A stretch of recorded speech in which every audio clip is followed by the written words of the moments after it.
La teoría del delito es nada menos que el producto más acabado de la ciencia del derecho penal. La ciencia del derecho penal es la dogmática penal. Es un producto científico y el derecho es una ciencia. Y como tal avanza. Nada de lo que ustedes y yo aprendimos en la Facultad de Derecho sigue vigente. Muy poco, muy poquito.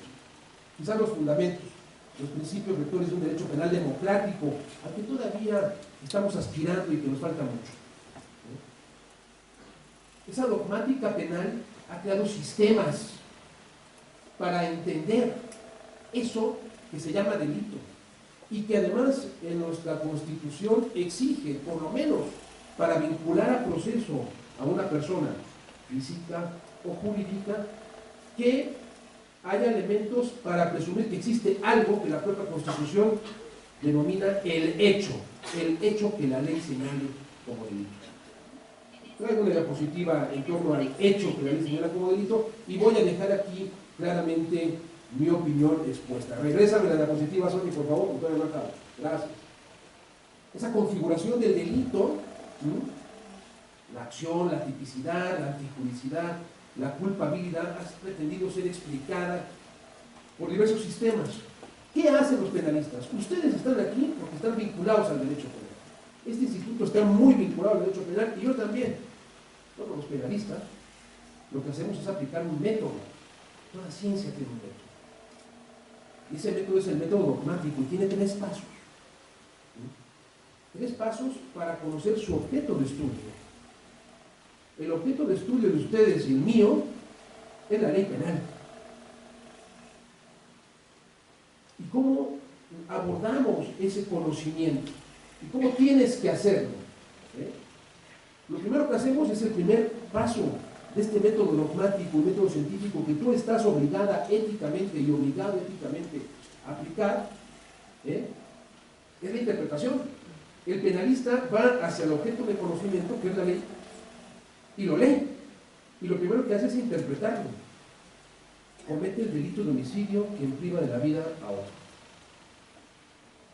Eso lo tenemos que interpretar.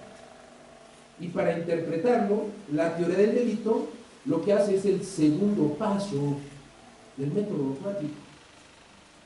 Sistematización. Los penalistas hacemos sistemas. Interpretamos, segundo paso, sistematizamos. Y de ahí han surgido 3 sistemas fundamentales de la teoría del delito que tú tienes que dominar. El que fue implementado y que sirvió para formarnos casi a todas y a todos nosotros en nuestro país, el causalista, el sistema causalista. Después, el sistema finalista. Y luego, el sistema funcionalista, que es hoy, y que me disculpen mis colegas causalistas y finalistas, el que rige en los estados democráticos de derecho, como son básicamente los países europeos, en Alemania, en España y en algunas partes de Latinoamérica. Entonces, esa sistematización, lo que ha generado es que tengamos diversas concepciones del delito. Y tú debes de dominar las 3, porque las 3 tienen aportaciones muy importantes y vamos a abordar algunas de ellas. Y finalmente, después de la interpretación y la sistematización, lo que viene es la parte esencial de la dogmática, la crítica. Criticamos los sistemas. Yo soy funcionalista, y así lo digo. Pero aquí hay finalistas y hay causalistas. Y debatimos acerca de los elementos del tipo objetivo y de los elementos del tipo subjetivo. Y debatimos acerca de las causas de justificación y acerca del sustento de la culpabilidad, del merecimiento y de la necesidad de pena, de la posibilidad de imputar o no a una persona jurídica, de su capacidad de culpabilidad, de las consecuencias jurídicas. Eso depende del sistema que tú hayas asumido. Pero luego tenemos que criticarlo. Por eso, penalista que tenga la piel muy sensible y se moleste, se incomode porque lo critiquen, bueno, primero no entiende el método. La parte fundamental de ese método es la crítica. Ustedes dirán, yo venía a una plática operativa, práctica, solución de casos.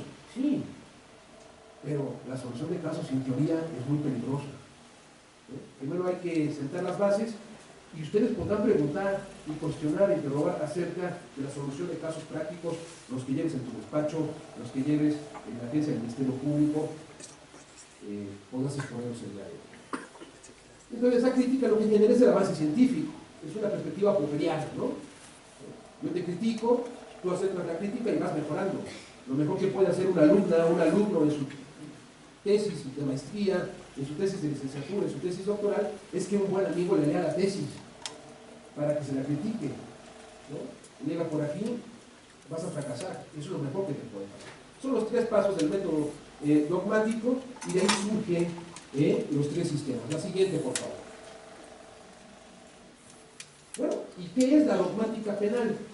Claro, estos interrogantes, formulados como aparecen en pantalla, son un poco engañosos. Están formulados como si pudiéramos entender la esencia de las cosas. Pero la esencia de las cosas no se puede entender en una ciencia del espíritu como es el derecho. Porque nosotros trabajamos con valores. La libertad, la justicia, la equidad.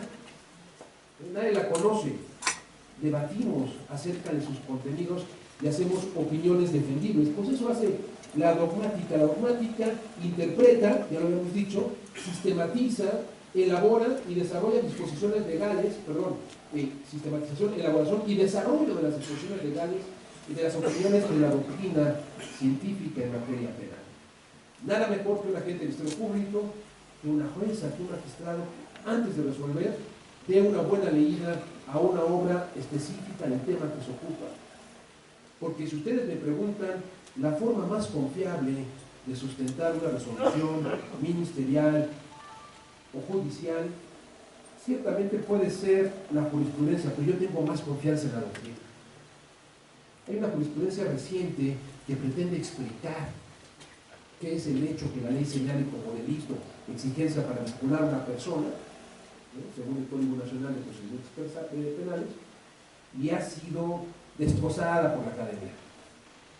Ahora, más adelante explicaré por qué. Entonces, la doctrina es, en mi parecer, el sustento más fuerte, y por eso hay que comprar libros, y hay que fotocopiar libros, y si te los pasan en PDF también. Yo cuando fui doctorando, no alcanzaba para comprar libros, y hacíamos PDFs, nos prestábamos las copias, y que nadie se ofenda, ni se moleste ningún autor porque vea su libro circulando en internet, gratis. Qué bueno que eso suceda. Siguiente, por favor. ¿Por qué es indispensable la dogmática penal? ¿Por qué es indispensable que tú, como abogada, como abogado, estudies el derecho en los libros y no solamente el código? La dogmática es indispensable, ¿por qué? Porque va dirigiendo, armonizando determinados sentidos de resoluciones judiciales. No significa que limite, sino que orienta a la juzgadora y al juzgador. La dogmática te dice, además de la mano, hoy en día, como una de las tendencias modernas del derecho penal, de la mano de los derechos humanos, que tú no puedes dictar una sentencia en la que se diga que no hay corrupción de personas menores de edad porque la niña que fue abusada sexualmente ya no tenía himen al momento de los hechos. O que una niña ya no puede ser víctima de corrupción de personas menores de edad porque había ingerido alcohol en el pasado. Esas sentencias que han recaído en nuestro país se alejan del concepto dogmático, se alejan de la ciencia y, por supuesto, de una perspectiva de derechos humanos y de género. Entonces, lo hacemos ¿por qué? Para hacer previsibles las decisiones de los judiciales. Es una garantía para nosotros. El desarrollo dogmático es una garantía, y más en un sistema como el nuestro y en un país como el nuestro, en donde tenemos un déficit muy alto de capacitación y de formación, lo digo claramente, en algunos ámbitos del Poder Judicial. Y entonces, a mayor desarrollo científico, a mayor publicaciones, a mayor trabajo, mayor éxito de este instituto, menos dependencia del azar. Si tenemos precedentes, si tenemos líneas directrices a escala de la ciencia penal de nuestras publicaciones que nos dicen, ¿no?, en qué casos un policía puede ingresar a un domicilio sin autorización judicial, y en qué momento puede disparar su 9 milímetros o su beretta en contra de un probable responsable, y hay mayor acuerdo en que se requiere una agresión real, actual, inminente y sin derecho, en defensa de bienes jurídicos propios o ajenos. y que se interprete que es un bien jurídico y cuando una agresión es actual o cuando hay necesidad racional, entonces menos azar y más solidez. Eso es una realidad. Eso pasa en países, ¿no?, hacia donde nosotros queremos dirigirnos como modelo, ¿no?, en donde las resoluciones judiciales sólidas sirven como antecedente para resoluciones futuras. Y claro, para evitar juicios por intuición. Y sí que hay juezas y jueces que resuelven con base en la intuición. No lo digo yo, lo dicen algunos autores que fueron jueces. Me tocó traducir la obra The Function of the Hunch in the Judicial Decision, la función de la corazonada en la decisión judicial de un juez americano. Los americanos son muy directos, ¿no?, dicen las cosas como son, ¿no? Y él aceptaba que en casos muy complejos ponía las cosas sobre una balanza, algunas pruebas de un lado, algunos datos de prueba del otro, y dictaba con sus corazonadas, no dolosamente, sino porque no encontraba esa verdad que en el momento buscaba. Entonces, con un desarrollo dogmático más sólido, evitamos la intuición. Y yo no quiero, ¿no?, ir a un tribunal imputado penalmente y tener a alguien que decide con base en la intuición, sino con conocimiento científico serio, sólido. Siguiente, por favor. Bien, vamos a avanzar. En esta primera etapa estoy explicando un poco de teoría del delito y de dogmática penal, y luego vamos a enlazar con el proceso, y vamos a dar algunas ideas un poquito más prácticas. ¿Cuál es la relación entre dogmática penal y teoría del delito? La dogmática lo que hace es sistematizar los presupuestos del comportamiento delictivo, y para ello identifica la teoría del delito, conforme a la cual cada categoría tiene un orden sistemático. Esto es muy importante. No significa que primero esté la conducta, comportamiento o acción, que después venga la tipicidad, y que después en ese hecho aparezca la antijuridicidad y finalmente la culpabilidad. No, hay un principio desarrollado por los alemanes, se llama coincidence principio. Este principio dice que todos los elementos del delito se dan al mismo tiempo. El dolo no se puede dar antes del hecho. El dolo del autor se tiene que verificar en el momento en que va conduciendo para matar a la víctima, por ejemplo. El elemento subjetivo de las causas de justificación, el ánimo de defensa por parte del defensor, ¿no?, se tiene que dar en el momento en que es objeto de una agresión. El dinero o te mueres, es un asalto. Y yo respondo, debo tener el conocimiento de esa agresión de que soy objeto. Es mi dolo de defensa, ¿no? Por eso dicen autores como Roxin, yo lo comparto, que las causas de justificación, ¿cuáles son?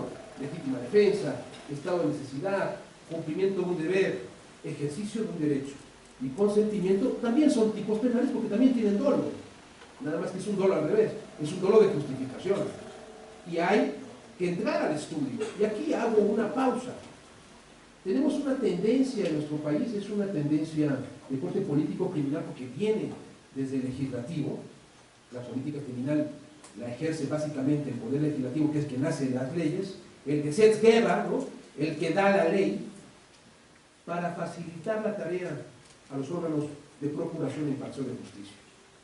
Y entonces hay una tendencia a quitar elementos subjetivos de los delitos, de los tipos penales.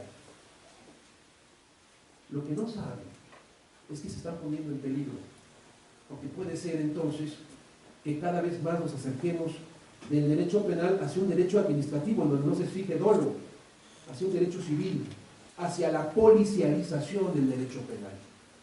Y eso no tiene nada de malo hablar de policialización. Aquí me tocó en este seminario, en este mismo auditorio, capacitar a quienes entonces eran miembros de la Policía Judicial en materia de uso de la fuerza. Y tengo muchos amigos policías. Pero una cosa es la policía, que es ámbito administrativo, que no requiere juicio subjetivo, y otra cosa es el derecho penal. Lo que no se puede hacer es hoy en día, con base en el nuevo sistema, como dice la jurisprudencia, vincular a proceso a una persona sin que se sepa el elemento subjetivo del tipo, el dolo o la imprudencia. Y precisamente esa jurisprudencia dice que no es necesario entrar al estudio de los elementos subjetivos, pues ya estamos en derecho administrativo, responsabilidad por el resultado, responsabilidad objetiva, pero no distinguidas y distinguidos colegas. Esto es derecho penal subjetivo. Hace unos meses, algunas y algunos de ustedes habrán visto, doctor Olea, una imagen en CEU. Yo soy egresado de la Facultad de Derecho de la UNAM. Se paró un coche, se bajaron dos sujetos y subieron por la fuerza a una persona. Se enfrentaron, lo golpearon, o por lo menos forcejearon con él y lo suben al coche y se van. Fin del caso. Yo pregunto a ustedes, ¿qué delito es ese? ¿Frente a qué estamos? Y afortunadamente nadie ha contestado. Claro, básicamente estamos en un ámbito ministerial que vemos. Uno antes de contestar tiene que decir, bueno, esto es una trampa, ¿no? Claro, pues depende. ¿Depende de qué? No, bueno, es que es un secuestro. No sé. También puede ser una privación ilegal de la libertad, ¿no? Bueno, o es secuestro o es privación ilegal de la libertad, dicen generalmente algunos colegas. Espérame. También puede ser trata de personas, porque reclutamiento por la fuerza, por ejemplo, los muchachos se lo quieren llevar a trabajar en esclavitud en algún campo de la República. No, bueno, sí, también puede ser trata de personas. ¿Nada más? No, también puede ser desaparición forzada de personas. Ya está la nueva ley general. Y si hacemos caso a la jurisprudencia de nuestro país, en donde se sostiene que no entramos para efectos de vinculación al proceso al elemento subjetivo del injusto, ¿por qué vinculamos? Eso tiene consecuencias muy altas. Porque no es lo mismo que me digan que yo estoy cometiendo un secuestro que tiene pena de 90 años de prisión, el tipo básico, a que me digan desaparición, que va más o menos por lo mismo, a que me digan privación de la libertad, que son 6 años. ¿No? Bueno, es que lo privó de la libertad. Bueno, mire, sí, eso es lo que usted ve desde el punto de vista objetivo. Pero el derecho penal también es subjetivo, y esos elementos del delito hechos, analizados por la dogmática, desde hace décadas han dicho que una cosa es lo que uno hace y otra cosa es por qué lo hace, ¿no? La idea del fin en derecho penal. Si nosotros no analizáramos el tipo subjetivo ni el dolo, entonces podemos vincular por secuestro, por desaparición, ¿no? Pero resulta que no, ni siquiera un delito. Eran 2 agentes de la policía ejecutando una orden de aprehensión. Entonces, y eso fue real. Policía Federal, no de la Ciudad de México. Oiga, entonces no es delito. No, están cumpliendo una orden de un juez. Entonces no querían secuestrar, no, querían cumplir una orden. Tipo subjetivo, dolo, intención. Y esa es una garantía para ti y para mí. En algunos casos, cuidado, magistradas y magistrados no están de acuerdo con esto que estoy señalando. Y me ha pasado, no es el Estado de la República, pero me ha pasado que en un debate, bueno, en una capacitación con una magistrada, cuando le dije, magistrada, es necesario entrar al tipo subjetivo, al dolo. Dice, no, yo, por lo que veo. Bueno, ¿qué pasa si detenemos a un sujeto encima de una niña, metiendo la mano por la falda y quitándole parcialmente la ropa, o realizando actos sexuales sobre ella? Y lo detiene la policía de investigación. ¿Eso qué es? Y la respuesta de ella fue clara, es un abuso sexual. Yo lo espérese, ¿y qué quería el autor? No, yo cómo voy a saber, pues ese es el dolo, es un elemento del tipo. Y si lo que quería era violarla, no es lo mismo que usted dicte auto de vinculación por un hecho que por otro.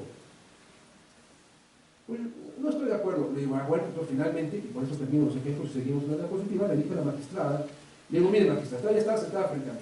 Me hago para atrás, saco mi Beretta 9 milímetros y le disparo en 8 ocasiones, pero no le impacto. Me tembló la mano. ¿Qué delito he cometido? No, oiga, usted me quiere matar. No, es disparo de arma de fuego, magistrada. Yo no quise fue disparar el arma. No, me quería matar. Es tentativa de homicidio. No, usted no se fija en lo que yo quería, sino en lo que pasó. Disparo de arma de fuego. Libertad. Entonces, claro, hay que defender los elementos subjetivos, aunque le cueste al Ministerio Público. Lo que pasa es que en el ámbito legislativo piensan que los fiscales que los policías y los agentes del Ministerio Público no tienen capacidad, se equivocan. El día de hoy, ¿no?, es una muestra de que tenemos muy buenas herramientas en las procuradurías para hacer las cosas bien. Siguiente, por favor. Ahí está. Claro que la dogmática penal es una garantía del ciudadano frente al poder estatal, frente a las instituciones. Interpreta el objeto de estudio, la ley, es lo que tú tienes que dominar. La ley, el código penal y el montón de códigos y de leyes especiales que tenemos a escala nacional. Y lo que te sirve para comprenderlo es la teoría del delito.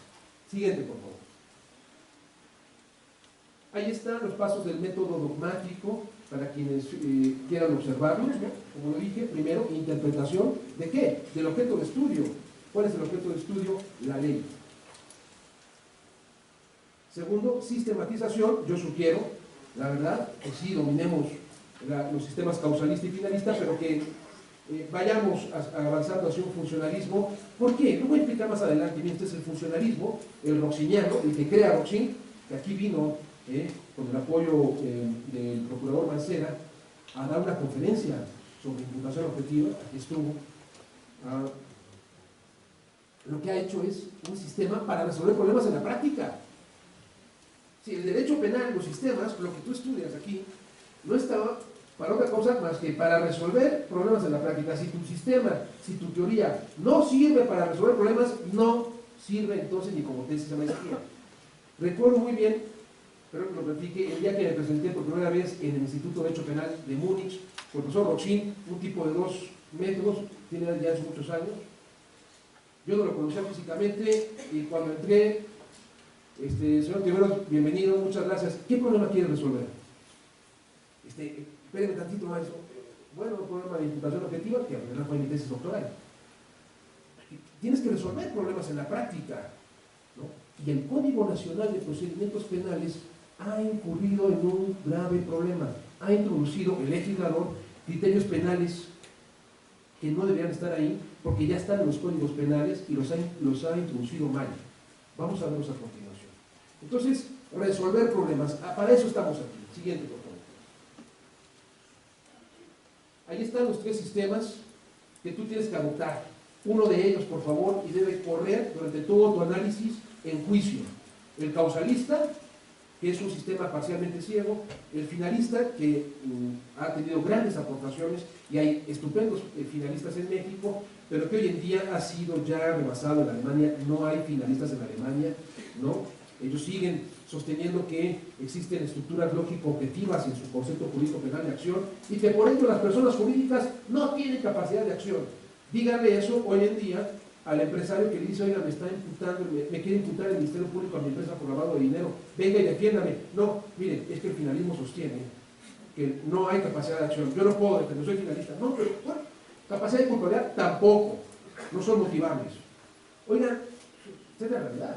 Si tu sistema finalista o el causalista no puede generar las condiciones para investigar y llevar a juicio a una persona jurídica por la muerte y lesiones de personas, por la comisión de lavado de dinero o de explotación sexual o de esclavitud, como sucede, ¿no? Entonces tu sistema no sirve. El funcionalista sí sirve para estos efectos y para muchos otros.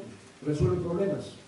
Bien, entonces, ojo, nada más decirles que el funcionalismo tiene, como lo saben, 2 grandes dimensiones: el teleológico o racional, que es el corte roxiniano, muy moderno, garantista, y otro que ha sido muy rechazado, que es el sistémico, que sigue Gunther Jacobs, que ha sido muy criticado porque sostiene la distinción entre ciudadanos y enemigos. Y aquí todos somos personas, no hay enemigos. Siguiente, por favor. Ahí están algunas de las bondades del funcionalismo. Algunas. Sabe explicar la acción imprudente, dota de un solo basamento a los delitos de omisión, imputa resultados con base en la teoría de la imputación objetiva. Quien no domine hoy en día los criterios normativos de atribución de resultados, muy difícil va a ganar un asunto, ¿no? La teoría de la imputación objetiva: creación de un riesgo no permitido, realización del riesgo en el resultado y fin de protección de la norma, vienen después del análisis causal a escala del resultado en el tipo objetivo. Y, muy importante, el cuarto que aparece. el sistema funcionalista se sustenta en un sistema abierto. El sistema, la acción, la tipicidad, la culpabilidad, que es necesario acreditar para condenar a una persona, en el sistema funcionalista están como en un globo que se mueve y que se hace más grande o más pequeño dependiendo de las necesidades político-criminales. Por eso se llama funcionalismo, porque funcionaliza las categorías, la acción, la tipicidad, la tipicidad y la culpabilidad, y les introduce criterios político-criminales. Se deja influir por los problemas de la realidad.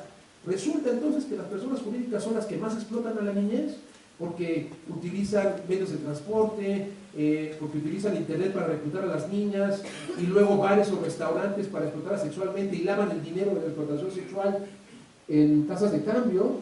Bueno, pues vamos a ir por ellas. Por las personas jurídicas, sí. Oye, no, pero el sistema no sirve para ello. Modifica tu sistema. Eso hace el funcionario. ¿Sí? No es rígido como el finalismo, sino que permite la entrada de esos problemas de la realidad. Échale. El siguiente, por favor. Ahí está. Cuando te digan, es que yo soy funcionalista, pregúntale.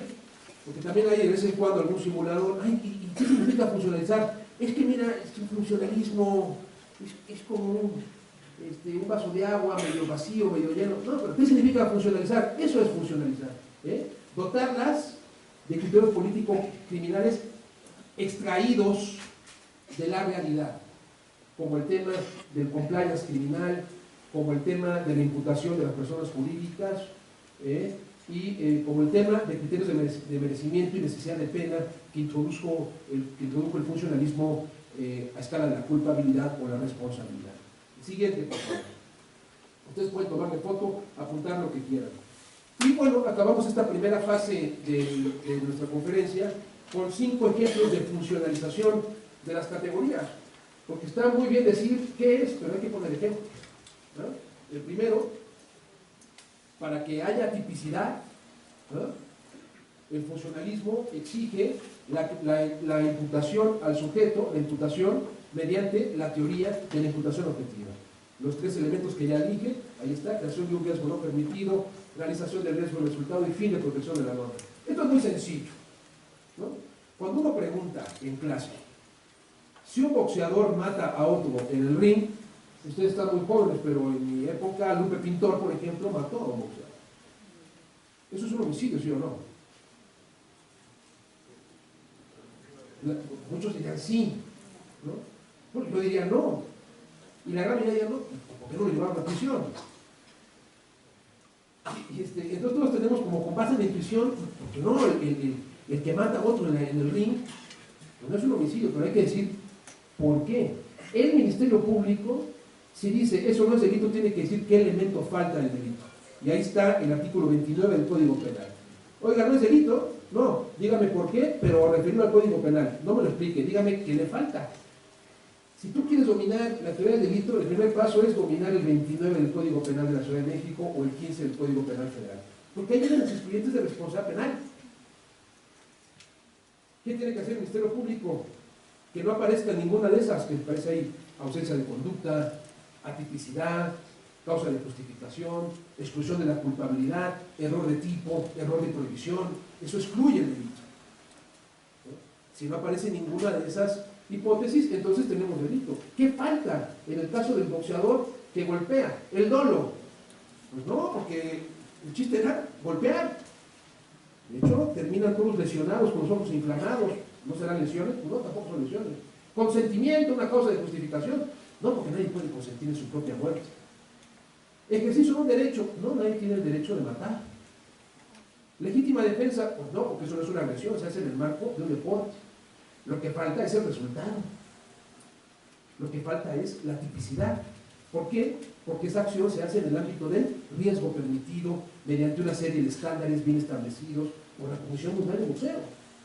Es tan fácil, dominando la teoría del delito, resolver casos en el ámbito forense, ¿no? Que en México hay una gran ventaja para ministerios públicos que han estudiado mucho y abogadas y abogados, porque leyendo y dominando la teoría del delito se ganan los asuntos. Excluir las causas de justificación mediante criterios éticos sociales. El tercero está en sede de culpabilidad. la responsabilidad penal de las personas jurídicas, que es una realidad de nuestro país, y finalmente el criminal compliance como una excluyente de responsabilidad, un excluyente del delito.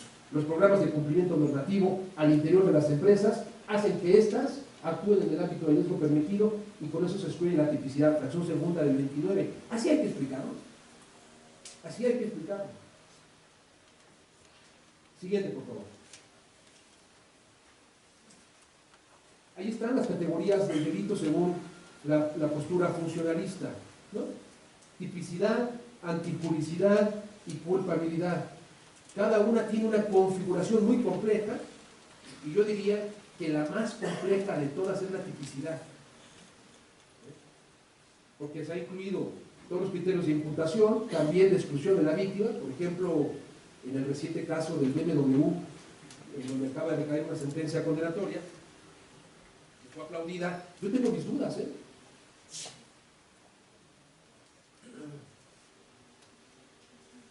ya puedo comentarlo porque hay sentencias, yo tengo mis dudas de que eso sea, de que haya un expediente de tipicidad, porque si yo voy a un bar,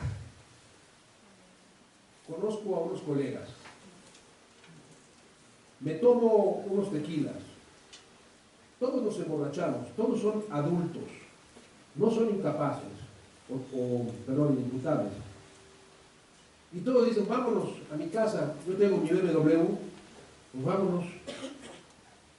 Al subir al BMW, estoy asumiendo un riesgo que conozco. Conozco que va conduciendo un sujeto en estado de ebriedad como yo. Eso lo sabía antes incluso de ponerme en estado de ebriedad. Conozco que él va a conducir y sé que es riesgoso subirse a un automóvil conduciendo a alguien en estado de ebriedad. Y desafortunadamente, porque nunca quiso matar a nadie, va a 200 km/h y se estrella en Reforma. Eso en derecho penal, no estoy diciendo que así sea, no conozco el caso, del todo, ¿no? Eso puede ser una autopuesta en peligro autorresponsable, que excluye la tipicidad por autopuesta en peligro de la víctima. Ha sido muy estudiado en España. Si yo tengo SIDA y le digo a mi pareja, no quiero tener relaciones contigo, por lo menos no sin protección, porque te voy a contagiar, y ella insiste, y yo le digo no, y ella insiste, con conocimiento del riesgo, sin ningún tipo de vicio, y la contagio y muere, pues es una autopuesta en peligro, dice la dogmática y la doctrina más avanzada. No estoy diciendo que el caso del BMW sea eso, pero puede ser, podría ser. Eso es un caso de imputación objetiva, y eso se estudia en tipicidad. Y luego todo el dolo y la imprudencia también se estudia en sede de tipicidad. Y aquí voy yendo ya hacia el punto nuclear y el mensaje que les quiero compartir del vínculo con el proceso. Lo traigo en una diapositiva más adelante. ¿Qué tiene que estudiar? ¿Qué tiene que aparecer? ¿A dónde tiene que dirigirse el Ministerio Público y el juzgador? El primero para ejercer acción penal y el segundo para vincular a un hecho que la ley señale como delito. ¿Y qué elementos integra ese hecho? Pues por lo menos, una garantía del ciudadano es la tipicidad. Pero según el Código Nacional de Procedimientos Penales, que traigo reproducido un poco más adelante, no solo eso, parece que también hay que ver, lo dice textualmente, si no existen a favor de la persona acusada una causa de justificación. Porque si se meten a mi casa a secuestrar, yo tomo la 9 milímetros con permiso o sin permiso de Sedena, le disparo al secuestrador y lo mato, ¿eso es un homicidio? ¿No? Digo, señor juez, señora jueza, es una acto de legítima defensa. No. Si es que yo tenía el ánimo de defenderle, no. Usted mató. Maté legítima defensa. Tiene que entrar al estudio de las causas de justificación. Será ridículo meter a la cárcel a alguien que se ha defendido y ha matado. Suele pasar en algunas entidades de la República, aquí no. Entonces, oiga, tiene que entrar a las causas de justificación. Y si tiene, doctor, que entrar a las causas de justificación, entonces no puede entrar a la antijuridicidad sin haber estudiado la tipicidad. Y si ya dijimos tipicidad y antijuridicidad, en las dos categorías hay elementos subjetivos. El dolo o la imprudencia en la tipicidad y los elementos subjetivos de las causas de justificación a escala de la antijuridicidad. Entonces, señores ministros, sí hay que entrar al estudio de los elementos subjetivos. Siguiente. A partir del 2016, en la Ciudad de México se puede llevar e imputar y condenar a personas jurídicas, porque las personas jurídicas también matan. Si producen un medicamento, por ejemplo, en mal estado, inyectan un bebé y este muere, ¿no? Si fabrican un coche en mal estado, no frena o explota, también matan. También explotan personas, ¿no? Aquellas empresas que recogen productos en el campo, en el sur, y donde hubo casi un levantamiento de personas indígenas de Oaxaca que eran explotadas en esclavitud en Baja California Sur. Pero también explotan a la infancia. México es, junto con España, donde más pornografía infantil se produce y se trafica, y se vende a través de empresas de internet. Entonces, esto es una realidad, y la pregunta es lo mismo el dolo y la culpabilidad en una persona física y en una persona jurídica, ¿no? Entonces, el injusto personal o empresarial incluye a la tipicidad y a la antijuridicidad, ¿no? Este, como dice ahí, es el primer juicio que tiene que hacer el fiscal. Y fíjense lo que dice abajo. Es un juicio sobre el hecho cometido. Ya empezamos a resolver los problemas que planteó la Constitución y el nuevo sistema y la jurisprudencia en armonía con el Código Nacional de Procedimientos Penales. El hecho que la ley señala como delito, según mi concepción, debe comprender la tipicidad y la antijuridicidad, por las dos razones que ya dije anteriormente. Si tú no entras al estudio de lo que yo quería, no puedes saber qué delito quería cometer, o si la verdad estaba cumpliendo una orden de aprehensión como eran los policías. Y segundo, si yo disparo y maté, pues primero piensa o analiza si lo hice con la finalidad de defenderme ante un probable secuestro. Entonces tienen que entrar a los elementos subjetivos, y por eso el hecho estará configurado, y aquí vamos avanzando, por una acción típica antijurídica. Y para que tú digas que hay una acción típica antijurídica, ya pasaste por el tipo subjetivo, por el dolo y la imprudencia, y ya pasaste por los elementos subjetivos de las causas de justificación. Nadie puede estar amparado en un cumplimiento de un deber si no conoce el deber que cumple. ¿O sí? Es como, te lo digo a ti, que por ejemplo, entrevistas a policías, y el policía dice, pues en cumplimiento de un deber, su señoría. ¿De qué deber? No, pues el ordenamiento jurídico. Sí, pero ¿en qué ley, o en qué ordenamiento, o qué protocolo?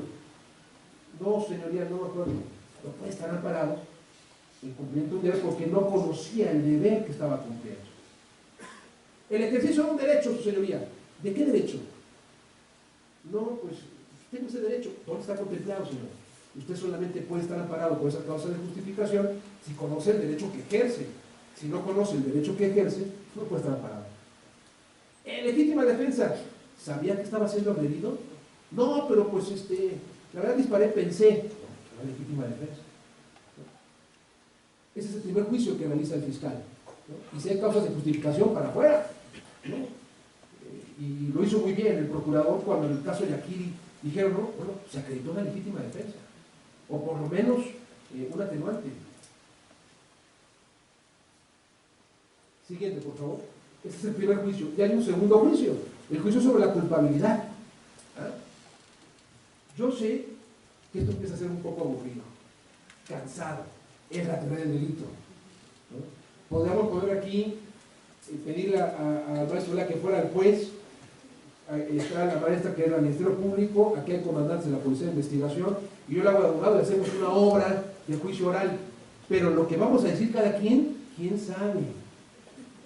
Mejor primero nos sentamos, aprendemos un poco y luego vamos a la sala de juicio oral. Claro, la culpabilidad no es la misma entre una persona física y una persona jurídica, ¿no? ¿Cuándo es una persona culpable? En materia penal, una persona es culpable cuando era motivable por la norma al momento de los hechos. En el sentido de que lo que estaba haciendo estaba prohibido por orden jurídico. Está prohibido matar, ¿eh? No mates, te dice el Código Penal, y sin embargo, mato. En el momento del hecho, recibo ese mensaje normativo. Entonces tengo capacidad de culpabilidad. Pero las personas jurídicas no son motivables como las personas humanas. Y entonces ahí el criterio de culpabilidad se traslada hacia una cultura de la legalidad al interior de la empresa que debe ser acreditada a través de ¿qué? Pues a través de tu compliance program, de tu criminal compliance program. Todo esto, yo sé que en algunos casos ustedes, gente muy joven, algunos no tanto, como yo, vamos, o más bien dicho de forma diferente, son tan viejos como yo, nos suena un poco raro, pero esto es una ciencia y la ciencia avanza. Quien no se actualice, se rezaga. Adelante, por favor. Algunas particularidades del injusto personal empresarial. ¿Qué se entiende en materia de dolo por personas físicas y qué se entiende en materia de personas jurídicas? ¿No? Bueno, el dolo tradicional en personas físicas, conocimiento y voluntad de realizar el hecho típico. Conocimiento, fíjate. A ver, si el dolo está en la tipicidad, y yo tengo que acreditar por lo menos la tipicidad para los efectos de poder vincular al proceso a alguien, ya tengo que saber qué quería, ¿no? Y segundo, en personas jurídicas cambia. El dolo es un conocimiento organizacional del riesgo, conocimiento organizativo del completo riesgo empresarial en los delitos de peligro que se realizan en los delitos de resultado. Esto es una influencia de un concepto, el organizational knowledge, que tú como agente del Ministerio Público o como defensora o defensor, si es que lo eres o lo vas a hacer, debes dominar, ¿no? La persona jurídica no es que tenga conocimiento y voluntad de realizar el hecho típico, sino que ese conocimiento organizacional a través de esa cultura de la legalidad, de cumplimiento del derecho, de fidelidad al derecho, lo que genera son condiciones para decir, oiga, no, esta persona jurídica no actuó con dolo. Pero si está constituida para delinquir, para lavar, para explotar, como sucede con empresas, con personas jurídicas, entonces sí hay una acción dolosa. Estoy dando algunas particularidades muy genéricas en materia de delito, no puedo explicarlo todo, ¿no? Pero quiero responder a las expectativas y a la realidad que ustedes han tenido de venir hasta acá el día de hoy. Y por eso voy un poco rápido, ya vamos concluyendo, no se incomoden y después vamos a las preguntas y respuestas. La siguiente, por favor. La imputación objetiva. La imputación objetiva es una forma de atribuir resultados y también se aplica a las personas físicas como a las personas jurídicas, pero hay criterios diferentes. Hay criterios diferentes. En materia de personas humanas, físicas, ¿no? Ya lo hemos dicho, la creación de un riesgo no permitido, más la realización del riesgo, el resultado y el fin de protección de la norma. Pero en materia de personas jurídicas cambia. Y lo que yo tengo que exigir como agente del Ministerio Público es, si tengo, por ejemplo, un delito de narcotráfico o un delito de lavado de dinero que voy a imputar a una persona jurídica y viene el abogado defensor, ¿qué le pido?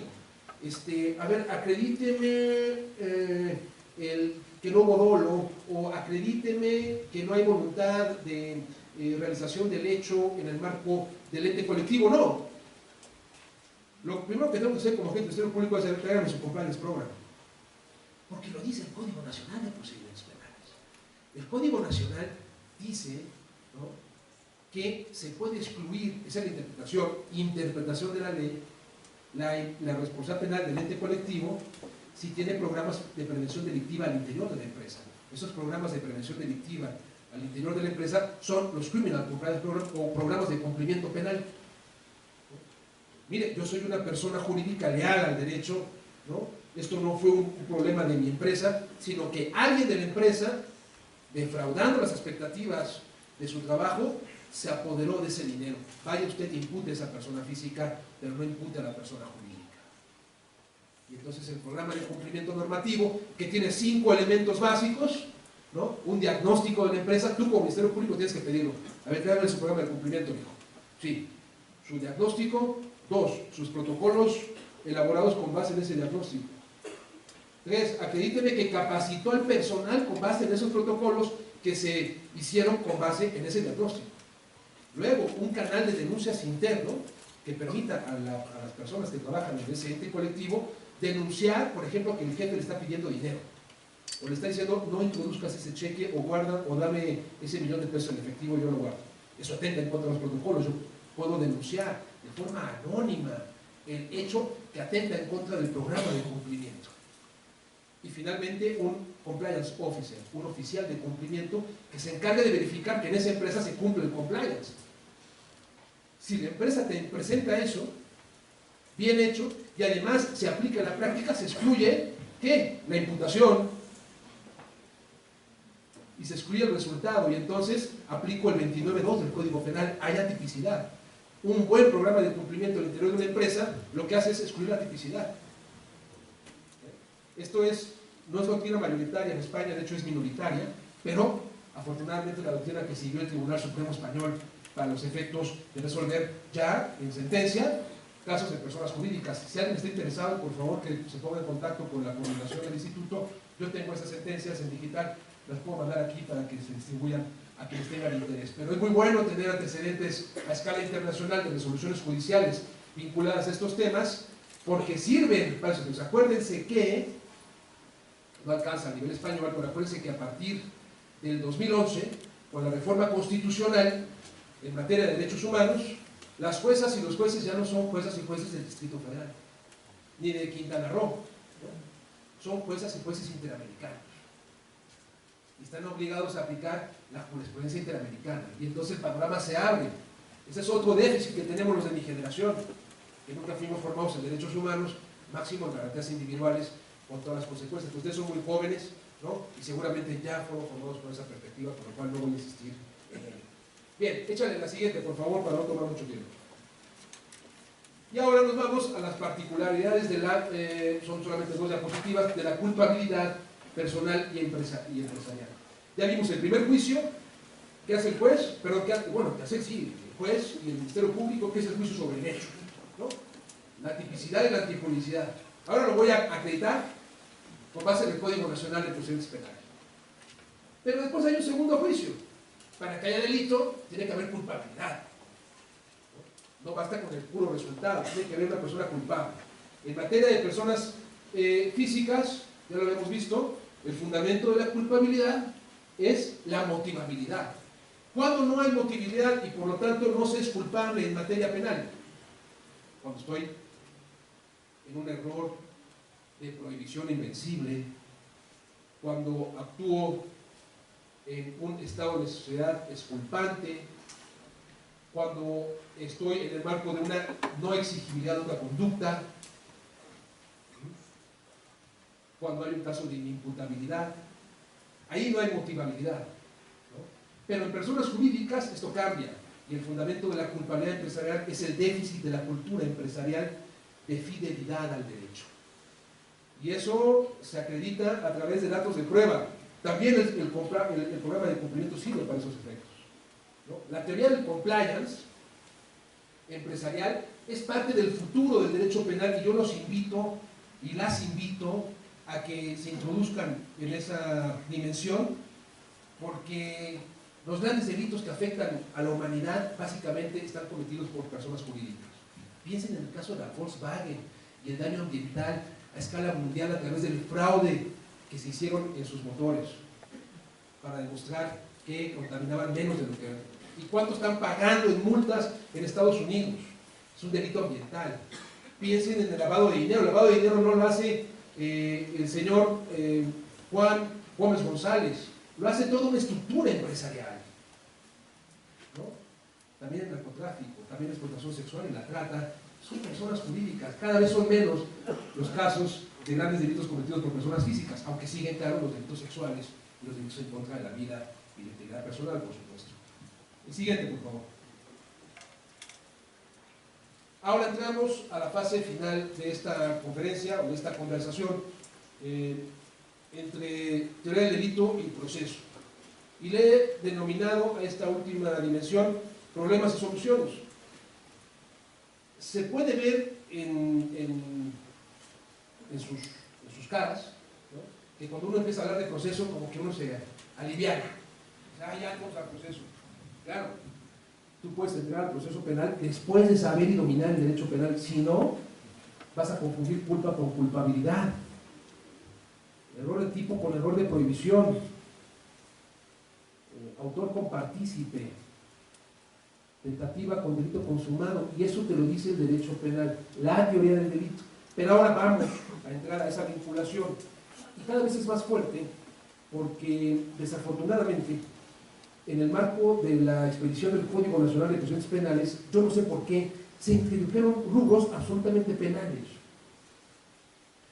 que como vamos a ver más adelante, doctor Olea, son calificados, en mi parecer, o pueden ser calificados de inconstitucionales, porque cuando se dio vida al Código Nacional de Procedimientos Penales, se reformó el 73 constitucional, y se dijo que se dan facultades al Congreso de la Unión para expedir un código único procedimental penal, pero no uno penal. ¿No? Esas facultades las conservan los estados y la Ciudad de México. Se introdujeron cosas tan delicadas como la legítima defensa al Código Penal, y por eso hay que reactivar los cursos de uso de la fuerza y legítima defensa para explicar los nuevos problemas que han introducido el Código Penal de la Ciudad de México, la ley que regula el uso de la fuerza de los cuerpos de seguridad pública de la Ciudad de México, y ahora el Código Nacional. Los tres dicen cosas distintas, y los tres están dirigidos a los policías. Hay que distinguir entre fines y objeto. Ahí están los fines, que son los que vienen del Código Nacional, ¿no? Yo le anexé, dice, esclarecer los hechos, proteger al inocente, y yo le anexé ahí, y al culpable, que aquí hay que proteger a todos. Procurar que el culpable le hubiera puesto la persona culpable, no quede impune y que se repare el daño. Pero el objeto, ya lo habíamos dicho al inicio, es el delito, el injusto culpable. El injusto es la acción típica antijurídica más la culpabilidad. Dicho eso, avanzamos por favor. La siguiente. Bien, un punto nuclear del debate actual en materia del sistema acusatorio es la interpretación de la Constitución y la interpretación, fíjese, primer paso del sistema, perdón, del método dogmático, la interpretación de la ley, ahí estamos en el primer paso, ¿no? Después viene la sistematización, es el hecho que la ley señale como delito. ¿Qué es eso? Dice el artículo 316, tercero del Código Nacional de Procedimientos Penales. Para vincular al proceso se requiere que se desprendan datos de prueba que establezcan que se ha cometido un hecho que la ley señala como delito. Muy bien, pues eso hay que interpretarlo. Tampoco es que las legisladoras y legisladores tengan que explicarlo todo en un código, ¿no? Lo interpretamos y decimos, ¿qué es eso? Siguiente, por favor. Bueno, pues mi opinión es que para responder este interrogante vale la pena seguir leyendo un poquito más abajo en el Código Nacional. Ustedes ven el mismo artículo, que es el 316, pero en su fracción cuarta, dice, además, para vincular a proceso, se requiere un hecho que la ley señale como delito y que no se actualice una causa de extinción de la acción penal o excluyente del delito. La legítima defensa es un excluyente del delito, el cumplimiento de un deber, el ejercicio de un derecho y un consentimiento. Desde ahí está muy claro, ¿no?, que el legislador está diciendo, oye, tú no puedes vincular si hay una legítima defensa, o hay un estado de necesidad, o hay un cumplimiento de un deber, como el caso de los policías federales. Y si entiendo eso, entonces debo comprender y concluir que para vincular a proceso alguien tengo que entrar a la antipublicidad, porque la antipublicidad se excluye con las causas de justificación, y el código me está diciendo, oye, estudia las causas de justificación, y si hay una, no vincules, mijo, ¿no? Y si entras a las causas de justificación y entras a la antipublicidad, ya pasaste por la tipicidad, y entonces el hecho es la acción típica antijurídica. No significa que tengas que acreditarlo, porque esto no es un minijuicio, pero tienes que entrar al estudio.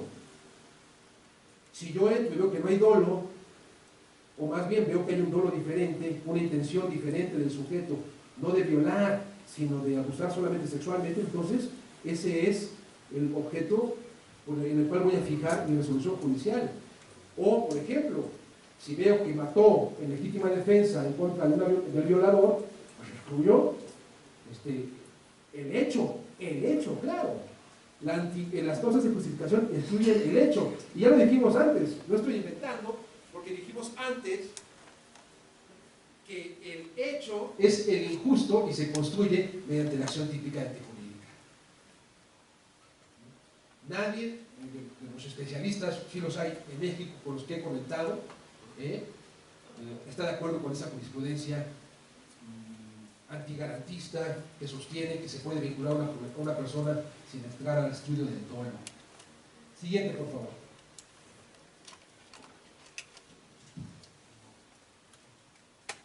La siguiente, por favor. Sony.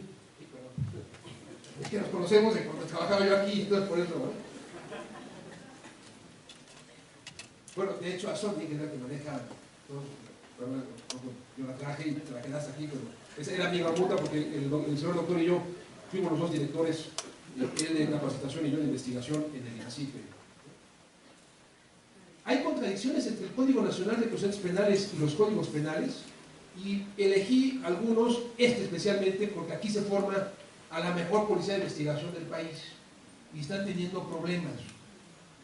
Dice Roxin, con tantas regulaciones que se generan en torno a la actuación policial, se ata las manos a los policías y al final las agencias de seguridad privada tienen más facultades que los policías.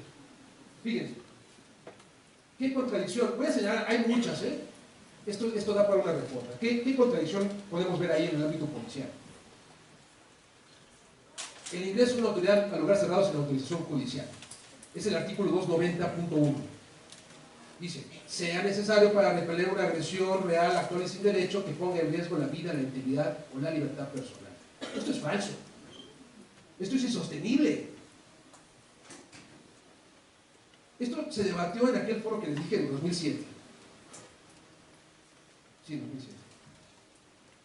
Y lo decía Santiago Vasconcelos, el entonces subprocurador de delincuencia organizada de la PGR, que estaba impulsando la reforma.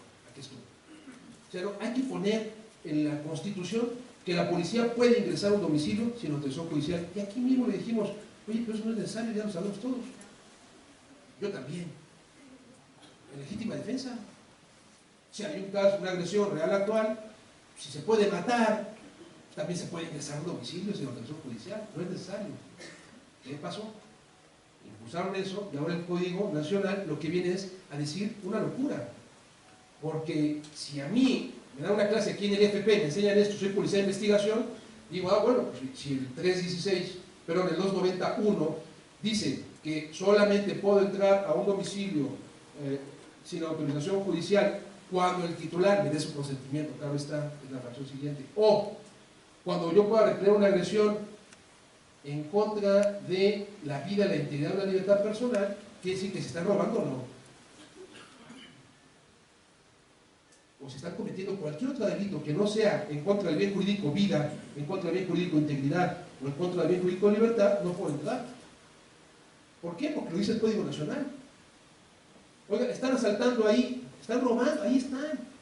No, pues, el Código dice que son bienes jurídicos. Ahí no está en riesgo ese bien jurídico, no hay nadie. En la casa no hay nadie. Si hay alguien, se pudiera interpretar que está en riesgo la integridad personal. Pero si se meten a asaltar a la casa un comando, y yo soy policía de investigación, y yo no entro, me van a imputar un delito a mí.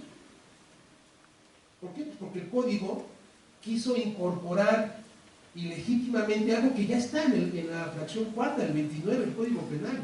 Usted puede matar, puede lesionar, puede entrar a un domicilio sin autorización judicial cuando hay una agresión real, actual y sin derecho, en protección de bienes jurídicos, y dice cualquier bien jurídico.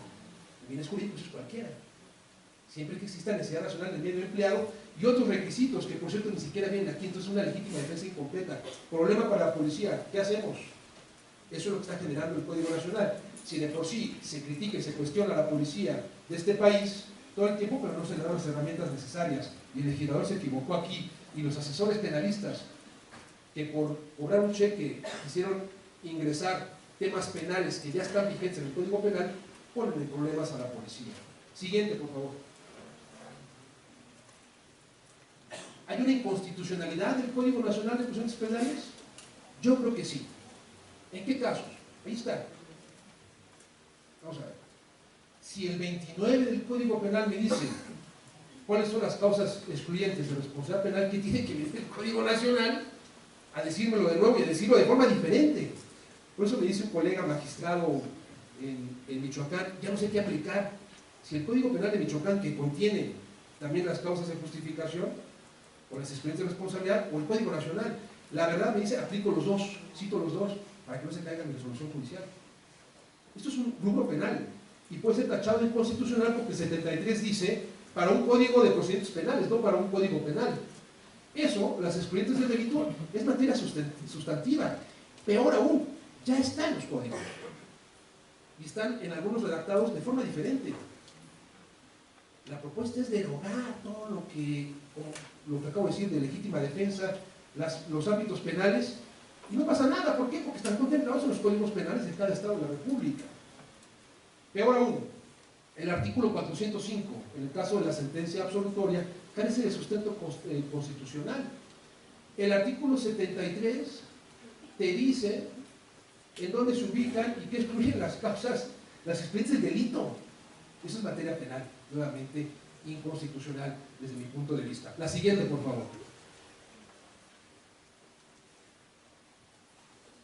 Claro, tenemos un problema de normas, mientras el Código Nacional dice una cosa, ¿no? En el 405, 1, 2 y 3, los legisladores locales que conservan sus facultades en materia penal, hasta en tanto no se expida una reforma constitucional que dé vida a un código penal único, entonces hay que respetar la legislación de los estados, incluida la Ciudad de México.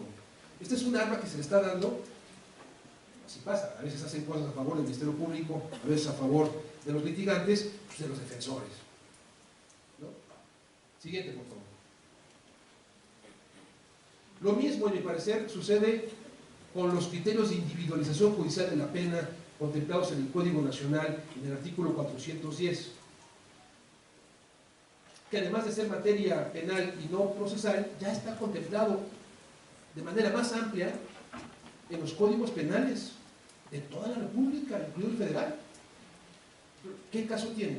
Si ya tenemos los criterios para individualizar, ¿no?, tanto en materia del injusto como en materia de la culpabilidad, que venga el Código Nacional y nos diga, y ahora vas a esos criterios, y entonces ¿cuáles aplico? Esto, en mi parecer, es inconstitucional y tendrá que ser reformado. Siguiente, por favor. Bueno, y el 410, si ustedes lo leen, habla de algo que nadie va a entender nunca y que a veces da un poco de vergüenza cuando vienen profesores españoles o colegas de otros países. Oye, ¿cómo que hay delitos sin culpabilidad? Sí, porque dicen que se va a individualizar la pena con base solamente en la acción típica de antijurídica para personas jurídicas. Oye, pero para que haya delito hay que tener culpabilidad. No, en caso de personas jurídicas no. Entonces, mándenlo a materia administrativa. Ya habíamos hecho esta crítica y se reformó el apartado, el procedimiento especial para personas jurídicas, y entonces se desarrolló todo un apartado de la culpabilidad empresarial, pero se dejó vigente el 410, ¿no? Siguiente, por favor. El procedimiento para personas jurídicas. ¿Es en verdad un procedimiento especial? ¿Qué cambia? ¿Qué pasaría si quitamos el procedimiento para personas jurídicas del Código Nacional? Mi parecer es que no pasa nada. ¿Por qué? Porque las personas jurídicas, ha dicho la Corte, tienen los mismos derechos fundamentales que las personas físicas. Derecho al debido proceso, presunción de inocencia. Entonces no pasa nada. Quiten el procedimiento especial y aplíquense los mismos principios para personas humanas. Lo único que cambia entre una persona jurídica y una persona física es que nosotros tenemos dignidad y ellas no. Pero ellas también viven, mueren, la disolución es la pena de muerte empresarial, defraudan, cumplen contratos, los incumplen, entonces tienen los mismos derechos. Y también son víctimas de delitos, también se defrauda a empresas, ¿no? Siguiente, por favor. Problema. El Código Nacional de Procedimientos Penales, en ese procedimiento especial para personas jurídicas, se menciona algo que no sabe cómo resolver. Dice que las empresas y las personas jurídicas solamente podrán ser responsables de los delitos señalados en el catálogo del Código Penal de que se trate, ¿no? Es el 421. ¿Y qué es lo que pasó? Que el legislador federal, que fue hicieron el código, hicieron la reforma al Código Penal, hizo un catálogo de delitos que pueden cometer las personas jurídicas, pero se les olvidó el más importante, el homicidio y las lesiones, porque no estaban pensando en proteger a las personas, sino intereses económicos. Y entonces metieron todos los delitos contra hidrocarburos, fraude, robo, defraudación fiscal, lavado, están todos los delitos económicos. Y también está trata, ciertamente, está secuestro, en el 11 bis del Código Penal Federal. Pero no pusieron el homicidio, que son los casos más sonados a escala mundial, ¿no? De cuando las personas jurídicas, farmacéuticas, por ejemplo, matan a través de productos mal hechos. Ese es un problema. El que ya genera cierta hilaridad es que los estados de la República han empezado a reformar sus códigos penales para poder imputar a personas jurídicas, a entes colectivos, pero se está olvidando el catálogo. Y ese es el caso de la Ciudad de México. En nuestro Código Penal de la Ciudad de México no hay un catálogo de delitos, con lo cual, según el Código Nacional de Procedimientos Penales, no puede imputarse una persona jurídica porque aquí no hay catálogo. En el Estado de México ya se reformó, tampoco pusieron catálogo. En Yucatán se reformó y tampoco pusieron catálogo. En Quintana Roo se reformó, sí pusieron catálogo. Y en Jalisco se reformó y también pusieron catálogo. Y entonces, ¿qué hacemos? En un debate decía un colega del Ministerio Público, muy bien, para mí, un MP de la Ciudad de México, para mí el catálogo al que se refiere el Código Nacional de Procedimientos Penales es el catálogo del Código Penal. O sea, todo el Código Penal, ¿no? Hay que ver qué dice la Corte, esto va a llegar hasta la Corte. ¿Entendemos por catálogo todo el Código Penal o le hacemos caso al Código Nacional de Procedimientos Penales y entonces hay que hacer un catálogo de delitos que pueden cometer las personas jurídicas, como sucede en el ámbito federal? ¿Para qué pusieron entonces un catálogo en el ámbito federal? Pues porque lo dice el Código Nacional de Procedimientos Penales, ¿no? Estas son herramientas también, a veces sirven para acusar, a veces sirven para defender. Concluyendo, ¿qué aplicamos? ¿El Código Penal o el Código Nacional de Procedimientos Penales para estos rubros penales, sustantivos contemplados en el ámbito procesal? ¿Qué aplicamos? Hay de dos sopas. Si tú aplicas el Código Nacional de Procedimientos Penales y yo me pongo, digamos, del otro lado, te diría que eso es inconstitucional por el 79. Yo gano este asunto por aplicación de una norma inconstitucional. Y si digo, bueno, está bien, entonces voy a aplicar el Código Penal, yo te digo, el Código Penal de la Ciudad de México, en cualquiera de estos rubros, te diría, no, ese Código Penal en ese ámbito está derogado. ¿Por qué? Porque el transitorio original del Código Nacional de Procedimientos Penales, que sigue vigente, dice que todo lo que se oponga a este código quedará derogado. Entonces, según esto, estarán derogadas algunas partes de los códigos penales de las entidades de la República. Siguiente. El Criminal Compliance como muestra del derecho penal del futuro. Los quiero invitar a que se adentren al estudio de lo que, junto con el derecho penal económico, junto con la feminización del sistema de justicia penal, y ahora el compliance es lo que consideramos el futuro del derecho penal. Penalista que no domine las categorías del delito, penalista que no domine la imputación o la exclusión a personas jurídicas, cada vez será menos penalista, como lo es también quien se exprese o pretenda procurar o impartir justicia sin una perspectiva de género y sin perspectiva de derechos humanos. Esa es generación antigua, ¿no? Y hoy en día, merced a la globalización, el derecho penal económico está tomando una fuerza impresionante. Quiero agradecer sentidamente la atención que ustedes han puesto a esta charla. Creo que me he pasado un poco del tiempo. Es el gusto de haber venido y regresado al Instituto de Formación Profesional, de encontrarme con un grupo de amigos extraordinario, con un coordinador general exitoso, con un procurador desafiante y con mucha energía, y además con muchas amigas y amigos a quienes aprecio y saben que cuentan conmigo. Muchas gracias y buenas tardes.